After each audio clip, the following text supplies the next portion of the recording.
Oh, excuse me. Yeah, I was just reading my Constitution. I think it's a great document to serve a nation, protect our liberties, and the contract by which we shall be bound. Problem is that our Congress and most public officials wouldn't know this thing if it came up and bit them in the behind. We here it says trials for all crimes shall be by jury, but any citizen can go to jail for 6 months without a jury trial. It says Congress shall declare war, but we've given away that power to the president. It says Congress shall coin money and set its value, but they've given away that power to the private banks. If you want someone in Congress that's going to uphold this, send me. I'm not going to go there to pass more laws and more regulations. I'm going to go there to say no in most cases, and I'm going to go there to repeal a lot of the laws that are burdening us. Now, my major issue in this campaign is that we are burdened by a $48 trillion public and private debt that's growing and growing and growing. And this is caused by the Federal Reserve System. If you go to peterjames08.com, there's several good videos and some articles that explain how the monetary system really works. This is the biggest lie and the biggest scam in history. It essentially equates to a Ponzi scheme, but we've given away this monopoly power to create money. And what that does, it allows the private banks to loan us our money at interest, but they never create the money to pay the interest with. When money comes into existence, it has to be borrowed from a bank, and the banks don't loan other people's money to you. They create that money out of thin air, and they charge us interest on it. The biggest scam is that they only create the money for the principal and never the money for the interest.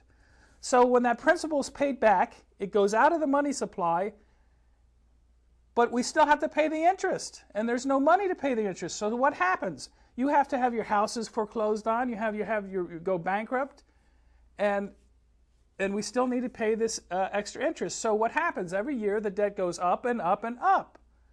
Now, I'm all for eliminating half of the departments and cutting the budgets and reducing spending like a typical Republican, but the problem there is if we reduce this debt we're increasing each year, if we even keep it level and balance the budget, what happens is the money supply collapses on itself. And that's what we're facing right now. What happens is the bankers decide to make money free and easy and allows us to spend and supposedly have economic growth. And then 6 months later, they decide to call in the loans and stop lending, which is what's happening now. And there's a collapse of the system. We need to take back our country. We need to take it back from the bankers. We need to take it back from the bureaucrats. And we need to tell our public officials to wake up. So go to peterjames08.com and spend some time studying this issue for yourself. Now, we spend in this country more time shopping for a new car than we do for a congressman. And I'm ashamed of that. And I got to tell you, I'm as apathetic as the rest of you until this guy Ron Paul stood up and started talking about some of these things. Thank you very much.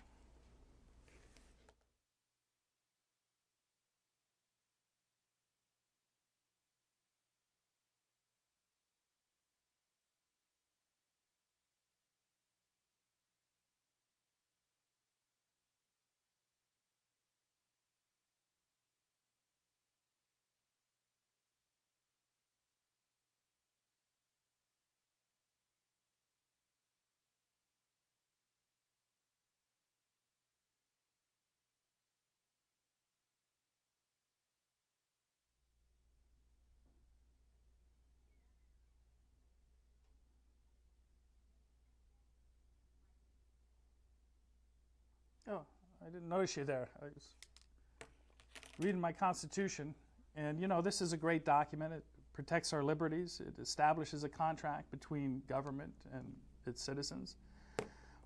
Problem is, it's meaningless anymore. There's so many things in here, like the trial of all crimes shall be by jury, but you can go to jail in this country for 6 months with no right to a jury trial. We don't have habeas corpus guarantees anymore. Search and seizure. so many things. One of the biggest things that I want to address is the power to coin money. It says in here, Congress shall coin money and set its value. But they've given away that power to the private banks. The big lie in this country is that government prints our money. That's not true. Government, when it wants to spend another $100 billion, goes to the banks, the Federal Central Bank, and borrows it. The problem is this is our money. It gets created. It's not money that exists. It's money that gets created out of thin air. They loan it to us. We have to pay it back. That increases the money supply, but we have to pay interest on that every year. The problem is the system isn't set up to create the interest. So when we pay back that $100 billion, we've got to pay another $5 billion or so in interest. That doesn't exist. When money is paid back to the banks, it ceases to exist. So what happens each year, the Federal Reserve creates more and more money as debt. And if we try to pay off, like a typical Republican would want to do, is reduce spending, and I certainly want to do that. But if we reduce spending and balance the budget, the money system collapses. There's not enough money to put in people's paychecks every week. So what do? Well, we do what a lot of our founding fathers did, and throughout history they did.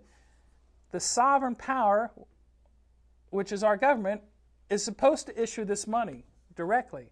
It would bear no interest. So we wouldn't have this ever-increasing debt. Thomas Jefferson said if we allowed the banks to issue our money, pretty soon the banks and the corporations that grow up around them would deprive us of our property, and our children would grow up in a country homeless that we conquered.